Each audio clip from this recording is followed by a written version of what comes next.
Hello and welcome to the webinar Create to Communicate Art Activities for the EFL Classroom. Today we'll be discussing our newest publication that is available online at americanenglish.state.gov. The first two sections are online and two more sections will be added over the next few months.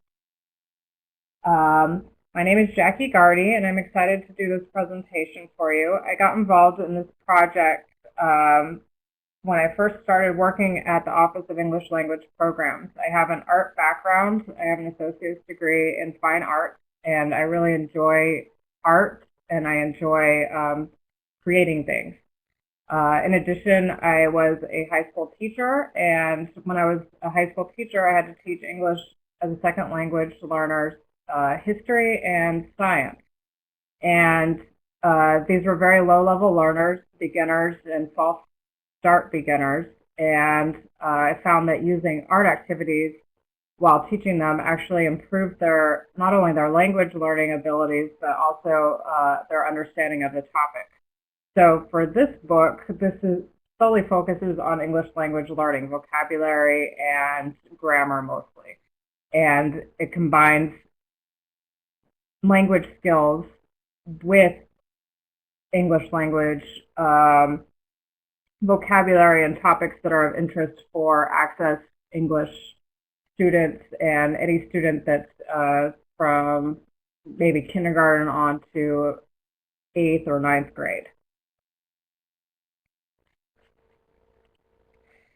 Today we'll do a walkthrough of the book where I'm going to show you the key features of the book and what it looks like, and then we'll get into ideas for lesson planning and programming. I'm going to be providing samples of the lesson plans, and what you'll need for this webinar is to take out several pieces of paper, and you'll need a writing implement like a pen or pencil or a marker. If you're lucky enough to be in a viewing party, you can participate in these activities together in groups, and if you're doing this alone, that's great too. You can do this by following instructions with your own pen and paper.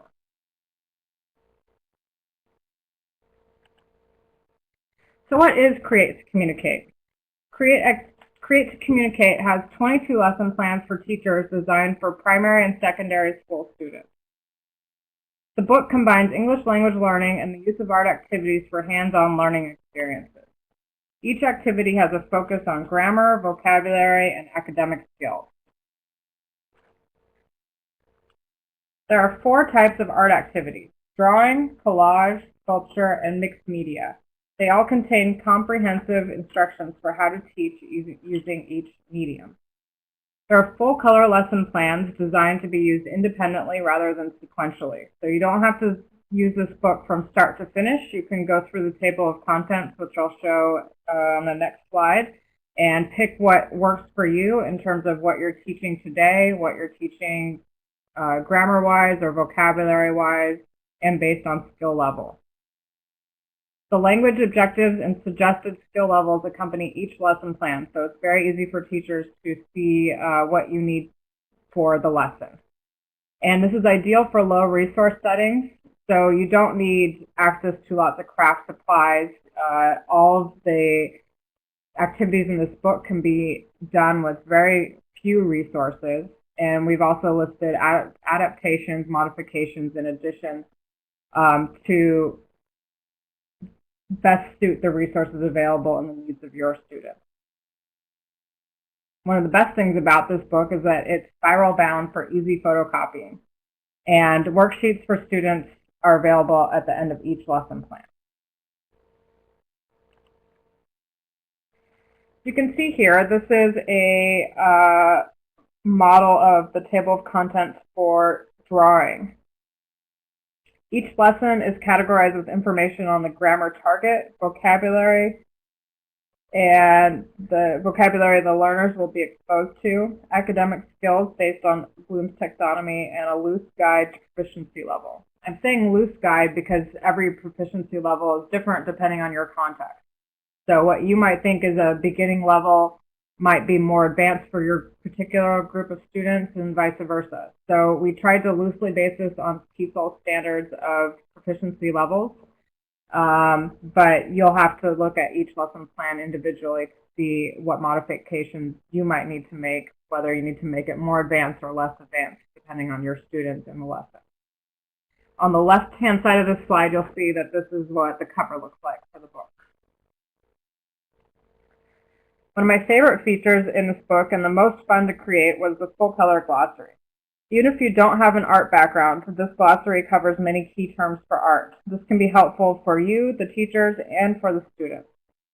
I pointed out all the key features and the different vocabulary that a person without an artist background might not know, but that might be used in the book. Now let's move on to a poll. Sometimes teachers feel a little bit apprehensive about using art materials and using art in the classroom. So what do you think are some of the obstacles for using art activities in the classroom?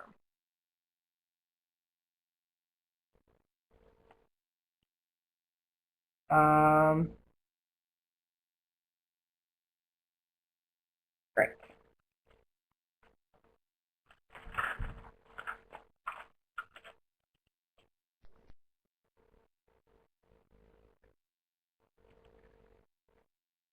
Now the first section in Create to Communicate is drawing. Let's go on to the next poll. Do you ever use class activities that involve drawing? Sometimes, often, rarely, or never?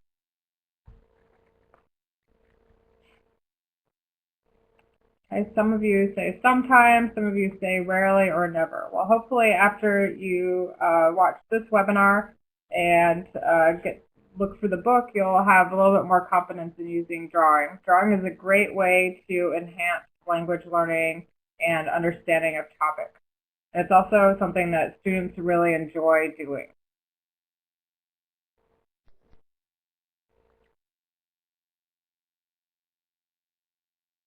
And here are the drawing activities in the book. So we've got several different drawing activities with lessons planned. The first one is About Me, which we'll be covering today.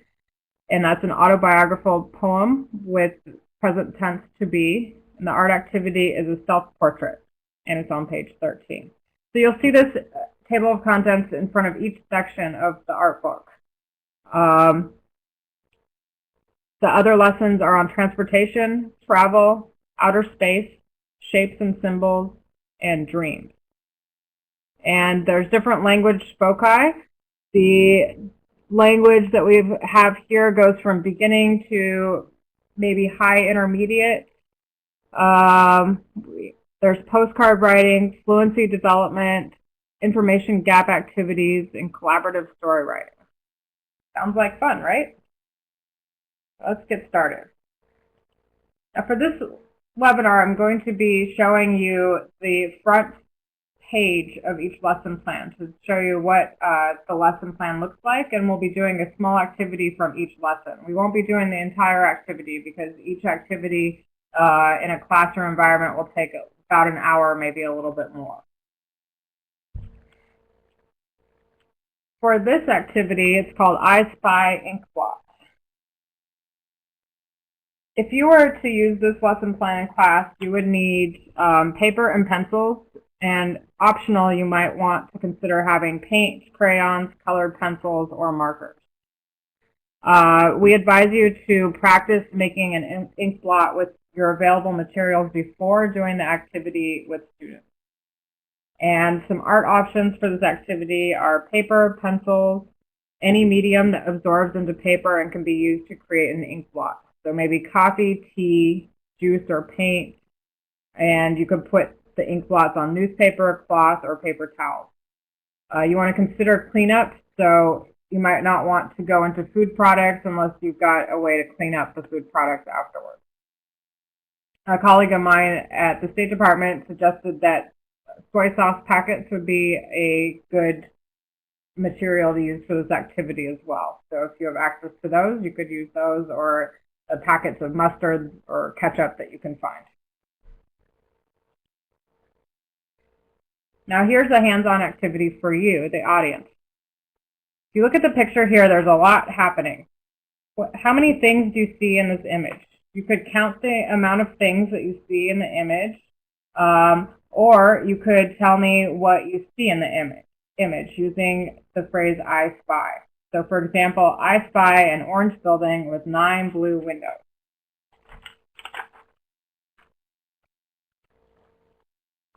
So look at the picture and write down what you see.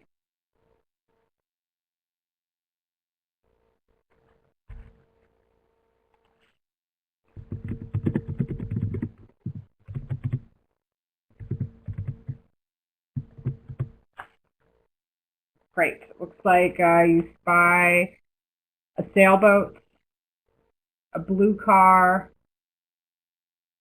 a building, a bicycle, a hot air balloon,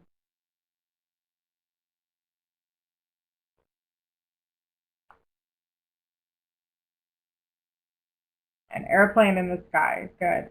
And with this activity, you could be as specific or as general as possible, depending on your level of efficiency with students. So if your students are more advanced, you might want them to spy things using several adjectives, like give them 3 adjectives and 2 nouns. Give them a rule of thumb for what they spy and use the word I spy in front. Yep, for one of our more advanced students, she says she spies a skateboarder. The skateboarder is yellow. Very good. So this could create a lot of sentences. It could be an oral activity or a written activity. This is the warm-up for the I spy activity. After that, learners will be creating their own ink blocks, which we'll go into next. Let's look at this. What do you think this is? Write your response down on a piece of paper.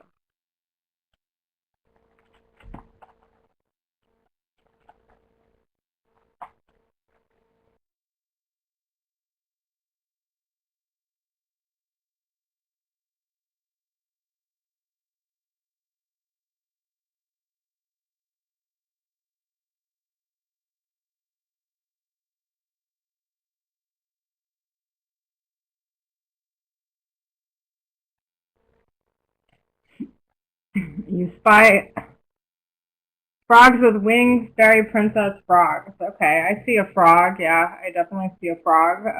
What are some other things that you might see in this picture? A bug, I see. Okay, good. And now what about this one? What do you spy here?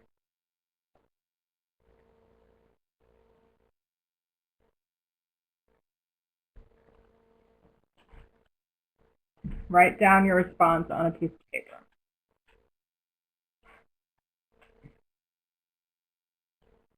I spy an eye. I spy the ring of a tree. Eyeball. Great. So it looks like we all have ideas of what this ink blot could be. Now what about these? This is all a group of ink blots. Or 9 ink blots here. What do you think the theme of these ink blots would be? Lots of bugs or insects. Yeah.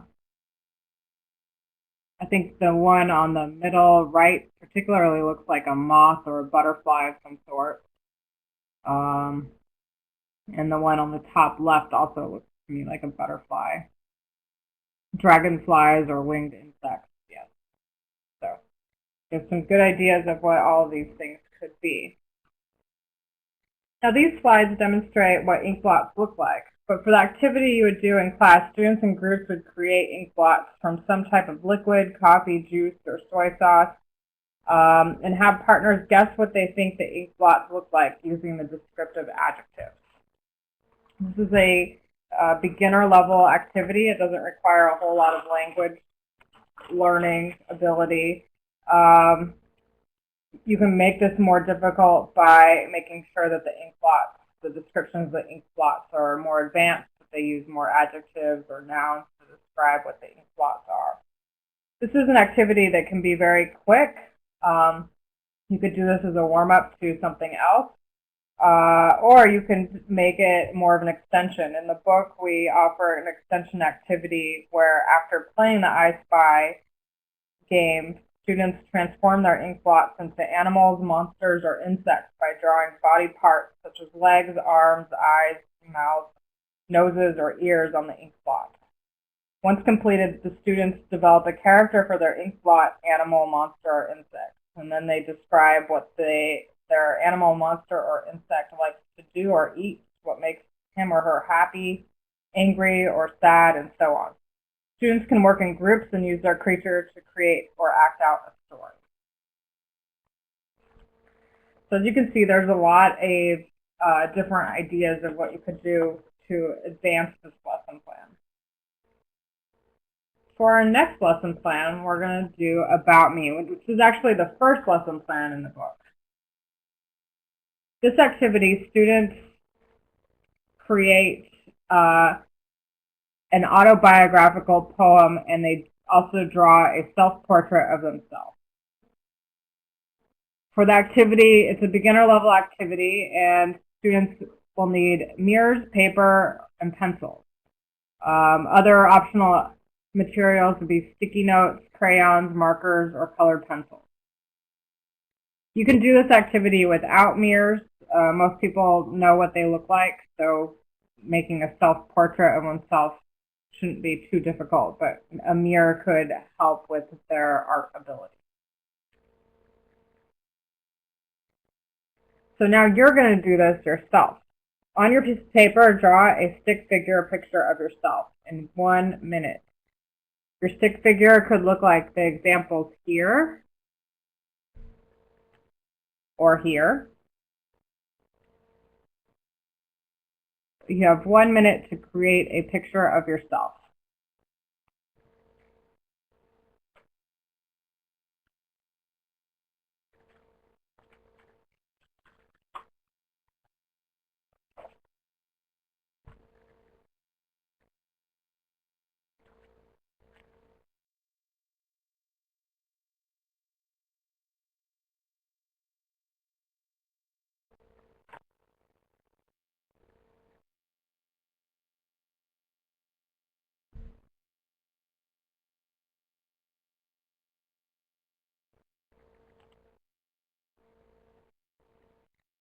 Okay, now for this activity, the students just created a stick figure of themselves, and then they're going to do the autobiographical poem.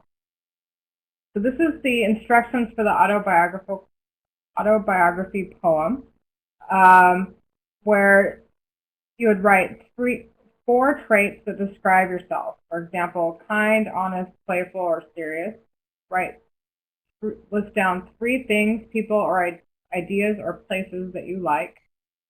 3 emotions. 3 things you are afraid of. 3 things or places you would like to see. And then write the name of the town you live in. For this webinar, write your poem on a piece of paper. You can submit your poem to the Ning after the webinar, and we can all see each other's poems. The template for the poem looks like this.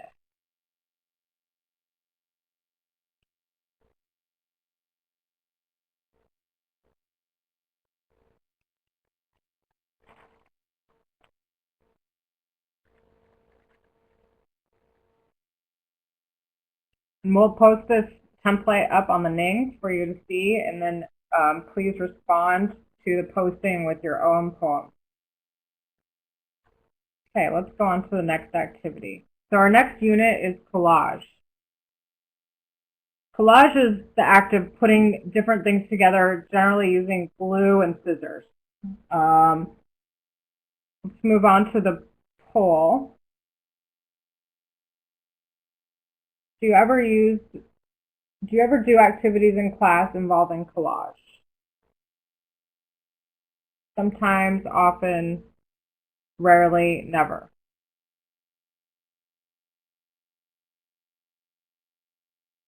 Okay, it looks like a lot of you actually do. That's great. Collage can be a really fun way to enhance lesson plans.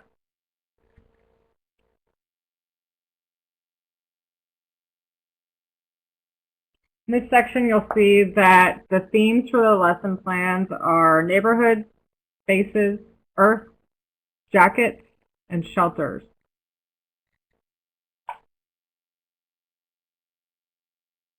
Students will be creating social issue posters, Diamante poems, natural materials collage, book involving WH questions, and map reading with prepositions of place.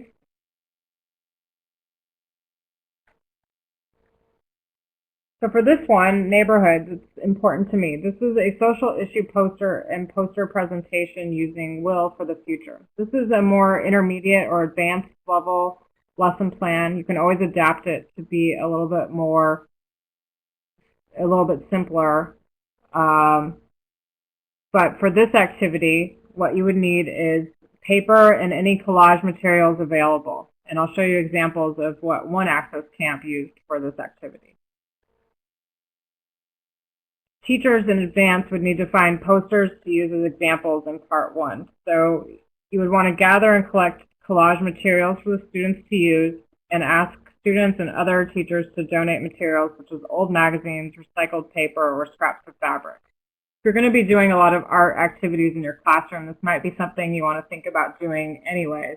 When I was a teacher, I had a little bin of crafty supplies that I just saved, and I would fill my bucket of craft supplies whenever I found something that would be interesting for students to use. Now, if collage materials are not available, you can also do this as a drawing or painting activity. Students can draw or paint their posters instead of using the collage material. So on the left, you'll see an activity example. This is from the book. This is the image that was made from the book of a Don't Pollute poster. So there's a picture of pollution in an ocean with an iceberg, and says keep the earth clean, don't pollute. That would be the social issue. And to your top right, we have students from the Elista, Russia Access Camp, where they made a social issue poster about fish and how it's important to have clean water for fish. And they used recycled plastic bottles to paste onto their poster, and they used plastic bags as decoration. And the bottom one is also from the Access Camp, where they used a variety of materials on a cloth, like a sheet, to describe they encourage you not to pollute in their environment.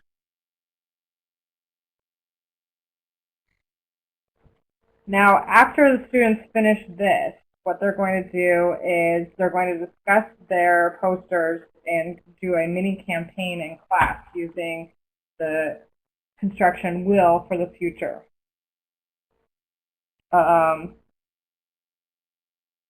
They're going to educate the other students about their social issues, and then they're going to do a community project where they either clean up litter from their town or they tell others about the social issue.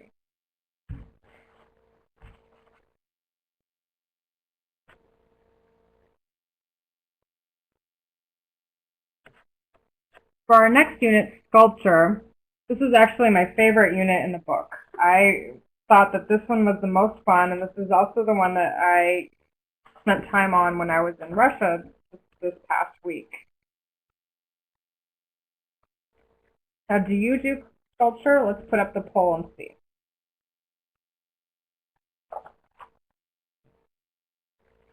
Do you ever do class activities that involve sculpting clay or dough? Looks like some of you do, yeah. Okay.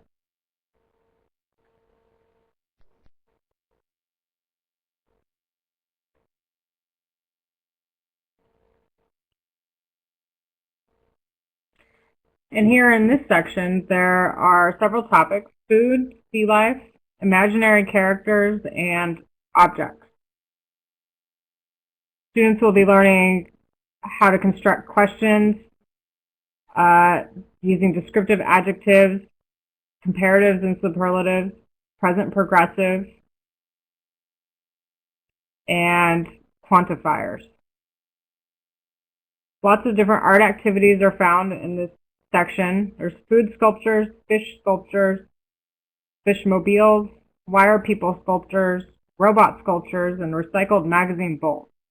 So students will get a lot of opportunity to create interesting things in this section.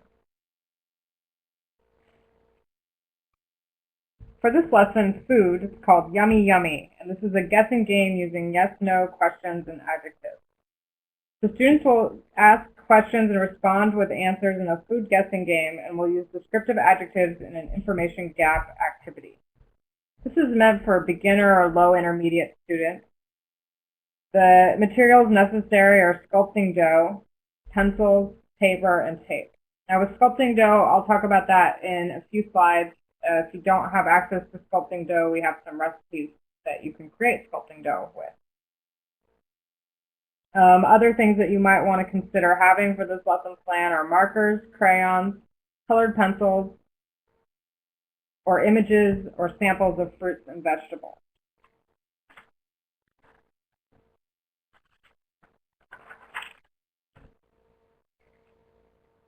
The first part of this lesson involves a question and answer game, which we'll do now. So I'm thinking of food. Write on your piece of paper questions about this food so you can guess what I'm thinking of. Is it a meat? No.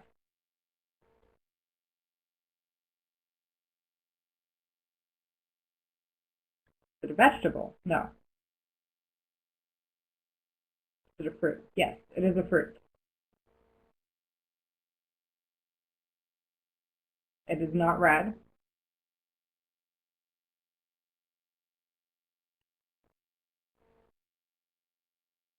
Is it orange? It could be.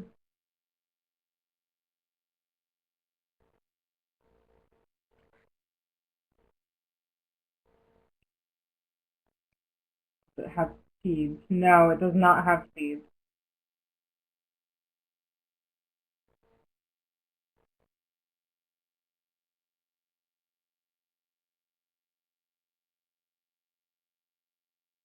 Is it citrus? No, it is not a citrus.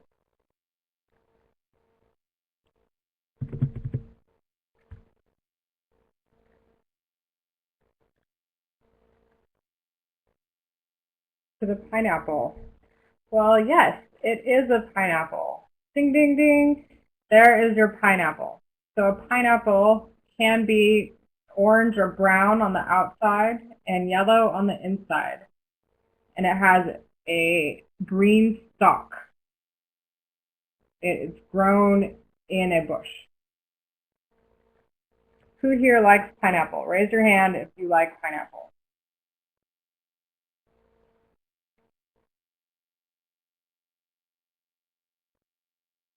Very cool. Okay. So after you've done this guessing game, you could do this guessing game as a group, as a whole class activity, or in this lesson plan, there are pictures of different fruits and vegetables, and you could assign a fruit or vegetable to each group and have them take turns playing the same game. And only one person would have the fruit or vegetable card, and the other students would have to guess from that one card what it is. This could also be done as how we just did it, where the teacher is in front and has the idea of a fruit or a vegetable and has students take turns asking questions, determining what the fruit or vegetable is.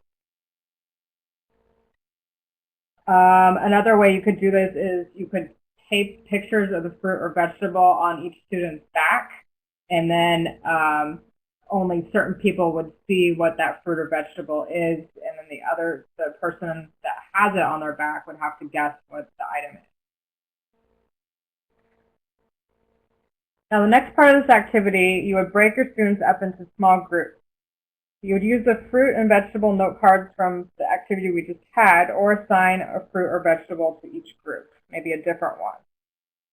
You would tell students that they need to brainstorm adjectives to describe their fruit or vegetable and use the mind map here. So if you've never seen a mind map, this is a mind map. The center object is the object that's to be talked about or to be written about. And there are different categories stemming from the center. So here we have size, shape, taste, description, or color. So for this activity, I'm thinking of a strawberry. Start thinking to yourself the size, the shape, the taste, the color, or the description of a strawberry. Hopefully your mind map would look something like this. So here the strawberry is small, round, oval. It tastes sweet and juicy.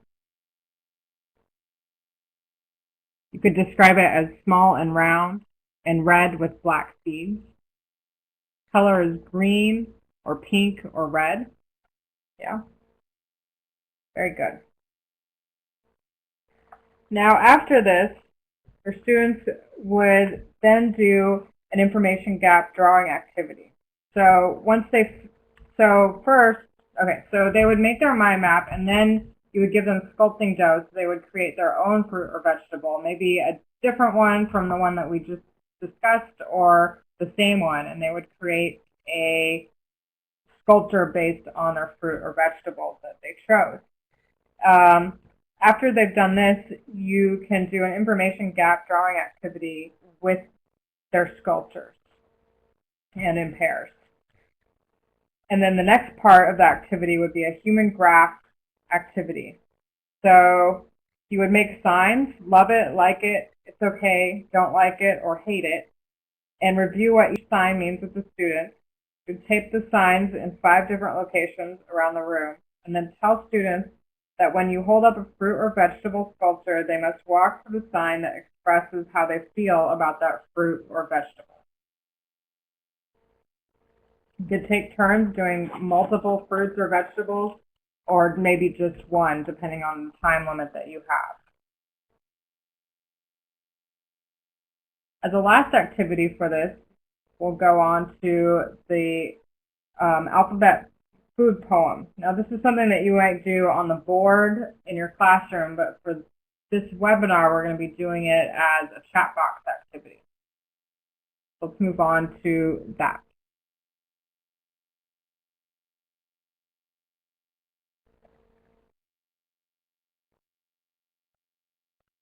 Now here we have lots of different chat boxes. Follow the instructions. You don't have to write in every chat box. Try to write in as many as you can.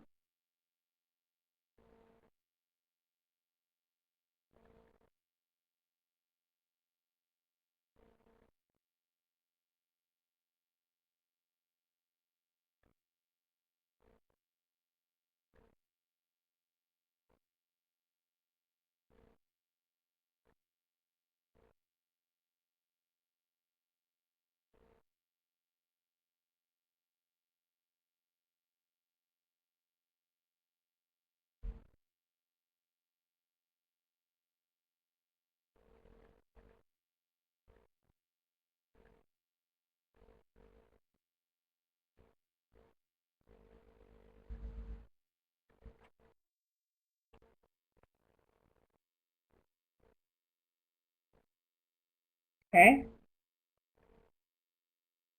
Can you hear me?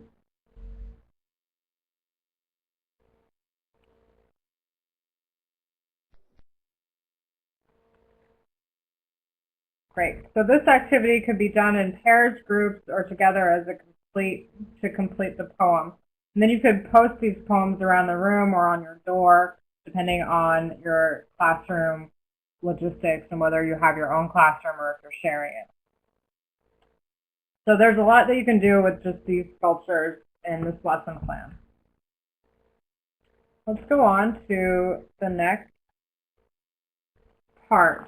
So if you don't have sculpting dough available to buy in the store, you can actually make it, and it's easier and cheaper to make it. All you need is flour, salt, water, and optional food coloring. And you could use food coloring, or you could use vegetable dye to dye the dough.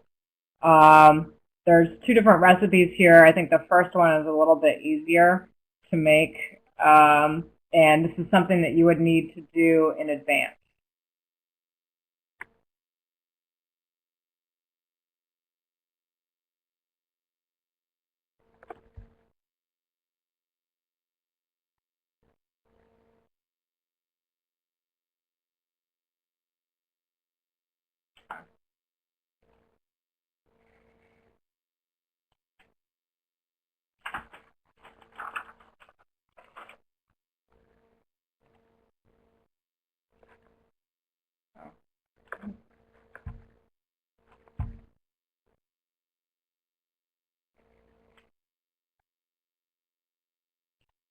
Okay, so let's go on to our next activity in Sculpture. I didn't want to give you the description of this activity first because we'll actually be using, I didn't want to give away the answers.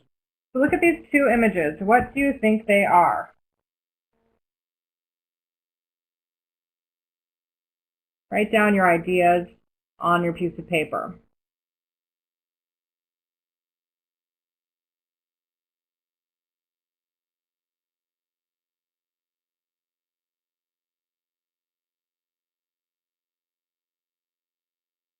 Is it a zebra? No, it's not a zebra.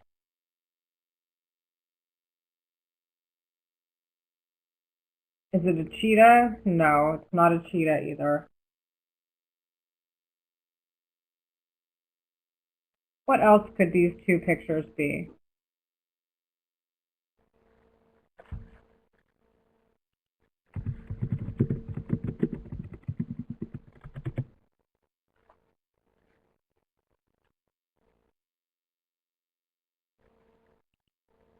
How about these two fish?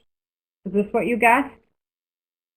Well, if you didn't, you're not alone. Most of the people in our office weren't able to guess that these were fish either. On the left is a angelfish of some sort, and on the right is another kind of fish. I don't know my fish vocabulary very well, but I'm going to call that a cheetah fish. It might not be, though. Now, why fish? Well, because the next lesson plan involves fish. It's called Fishy Friends. In this lesson plan, it's a listening and drawing game using descriptive adjectives for beginning and intermediate students. Students are going to create fish sculptures and use these to participate in a description game using descriptive adjectives. This lesson also starts off with an I Spy game. But the I Spy is specifically related to fish. And in this lesson plan, there are fish cards that you can cut up with different pictures of fish that you can use in the lesson. Then they will create fish using old plastic bottles, like old Coke bottles, the 2-liter kind or the pint-sized kind, or they'll cut half of it and then make it look like a fish by using poster paint.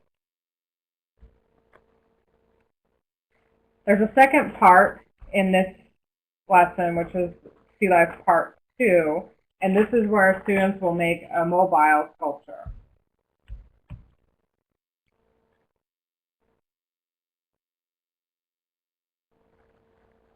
The mobile sculpture one is for more intermediate or advanced students.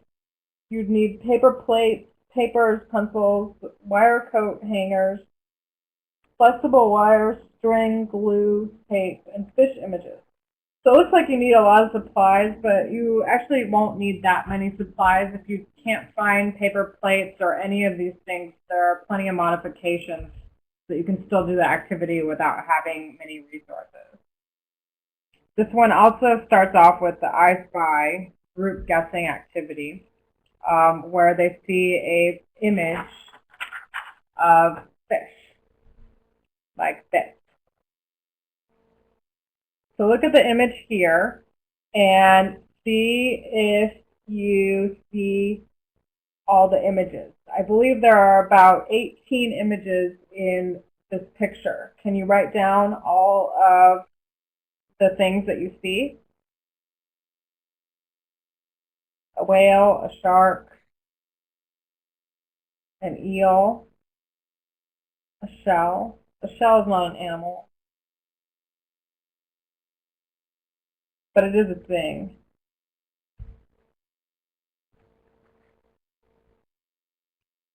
Now, for more advanced students, you could have them be a little bit more specific about what they see, so they could add colors or sizes. So I see a small red penguin. I see a large blue beluga whale. So you could be more or less specific depending on the proficiency level and the time that you have. When we did this in the Alista Access Summer Camp, this activity took about 20 minutes for intermediate learners. This could be a much longer activity, or it could be very short. You could have them do it in 1 minute or 25 minutes in groups or individually. So there's a lot of variation that you could do with this particular activity. I see a white happy dolphin. Very cool. So yeah, you could add emotions as well. So the octopus doesn't look very happy, looks concerned, whereas the dolphin looks happy because it's smiling. The puffer fish looks scared because it's puffed up, and the puffer fish only puffs when it's frightened of something.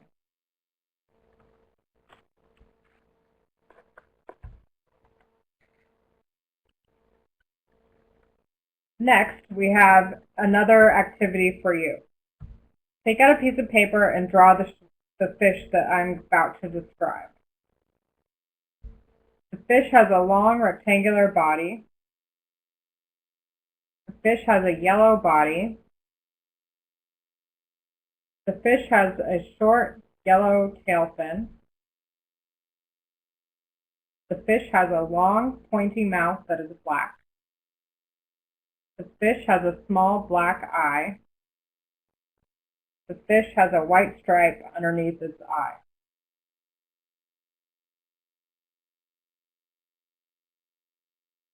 So read those directions and draw on your piece of paper the fish that I have described.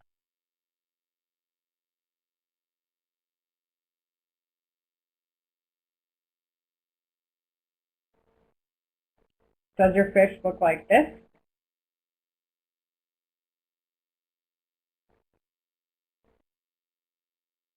Well, even if it doesn't, that's a good activity for students to practice their listening and their comprehension skills. You could do this with anything, but for this lesson it was all the fish, so you could use the fish card to describe a particular fish. There's also a picture at the end of the lesson plan of sea life in general. So there's some of jellyfish, starfish, dolphins, turtles, whales. So it doesn't have to be a fish. It could be anything sea life related.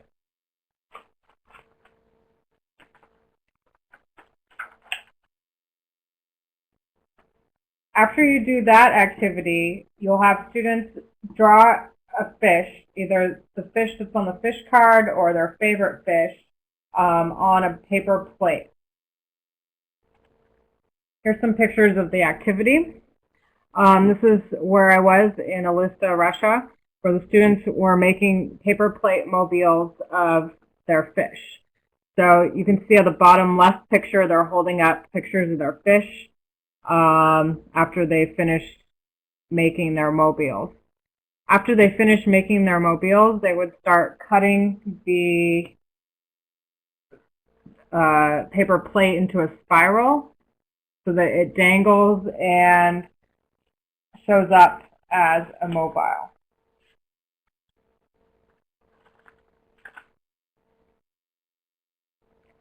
Once they've finished their mobiles, you can give them this sheet. This is also found at the end of the lesson plan in the book. And cut these up and have students go around the room and judge each other's fish mobiles. You could make your own criteria, or you could use the criteria here. So the ones that we chose were most colorful, biggest variety of sea plants, biggest variety of sea animals, most creative, most interesting or intriguing. And then the students would go around and vote for each other's mobiles. Once they're finished, you could wrap this up by asking students what they thought, and then give out small prizes to the winners of these categories. And then you could post these results somewhere in your classroom.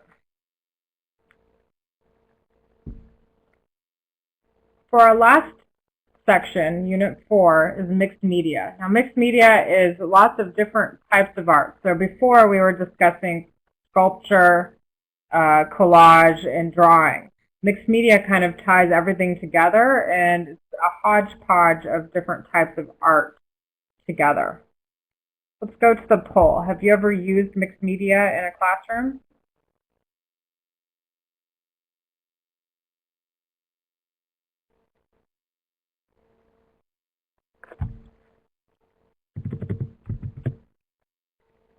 Great.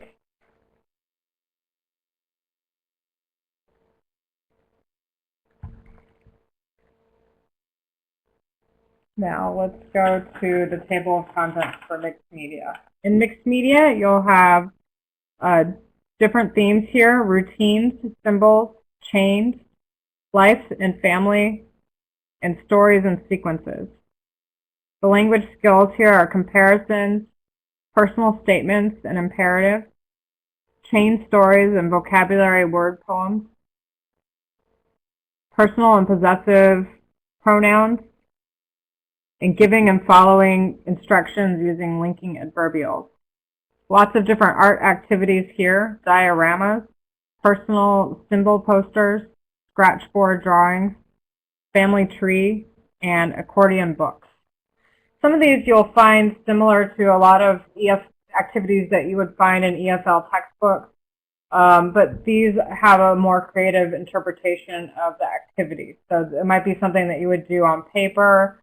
Most EFL textbooks have some chapter on family trees, but the family trees are usually something that students write in a fill-in-the-blank manner in a textbook, whereas this is in this book you'll find activities for them to actually create family trees using a variety of media in art. For this activity, stories and sequences, students would make an accordion book. They're going to be using linking adverbials to follow and give instructions about a process. So they'll make a book using, and in their book they'll have descriptions on a process, which I'll talk about in a little bit.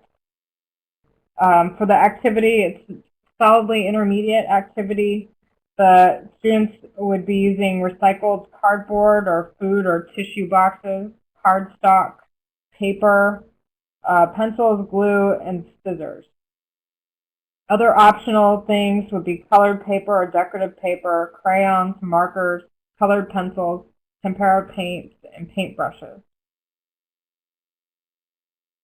Students will be using lots of different media for this particular activity. But to start off, we'll be working on an activity to follow directions.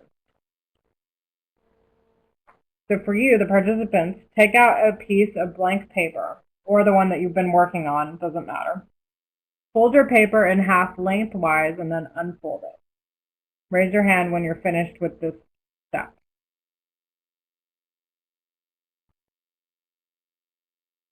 Next, fold the top corners inward, as demonstrated here in the image.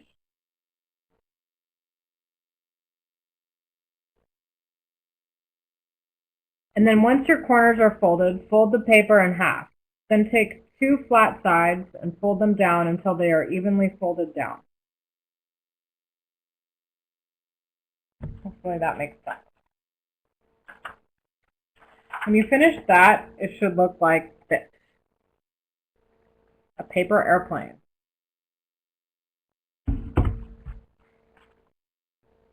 Now this is a very simple 5-step process. There are plenty of other processes that you could do in the classroom. Let's write in the chat box some processes you think you could have your students do in the same way.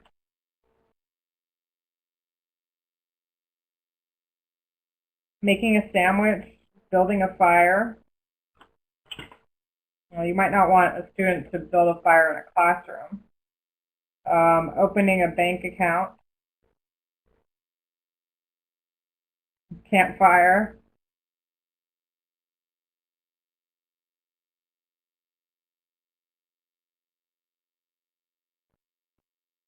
Carving a pumpkin. Great. Those are all really great processes.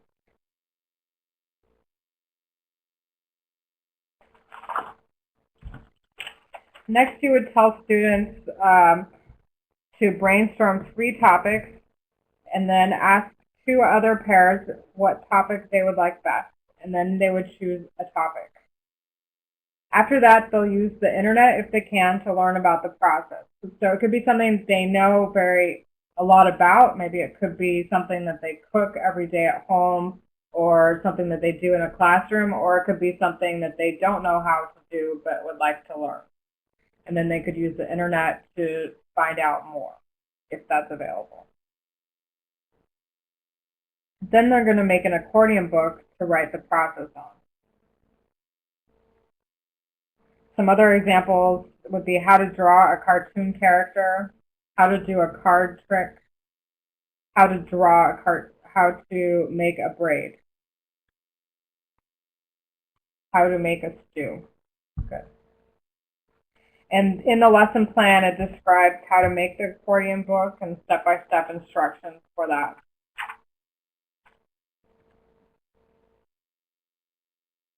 So on your piece of paper, please write down some processes that you could have your students come up with directions for. In the book, there's also action cards where students could look at one of the pictures. Like I'm looking at one that has 2 characters flying a kite. That process for that could be how to make a kite, and the students would make their accordion book based on the kite flyers and how to make a kite.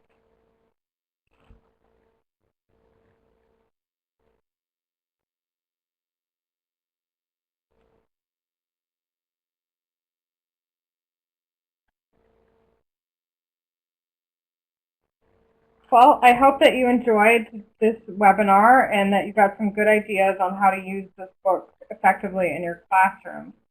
On the Ning, we have pieced together the lesson plans that you saw today in the webinar, even though they won't be available for everyone right away. So the first 2 sections, drawing and collage, are available online at americanenglish.state.gov, but the rest of the book is not available yet. But for you, the webinar participants, you will have access to all of the lesson plans that we discussed today at this webinar. You just have to go to our Ning and it will be posted there.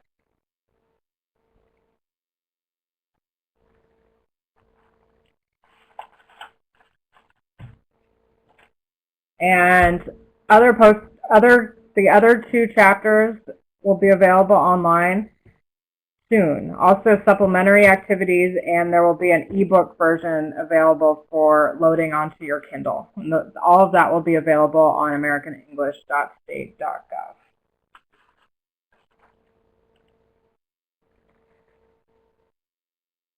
Thank you for your time today, and I hope that you enjoyed this webinar. See you next time on Shaping the Way We Teach English.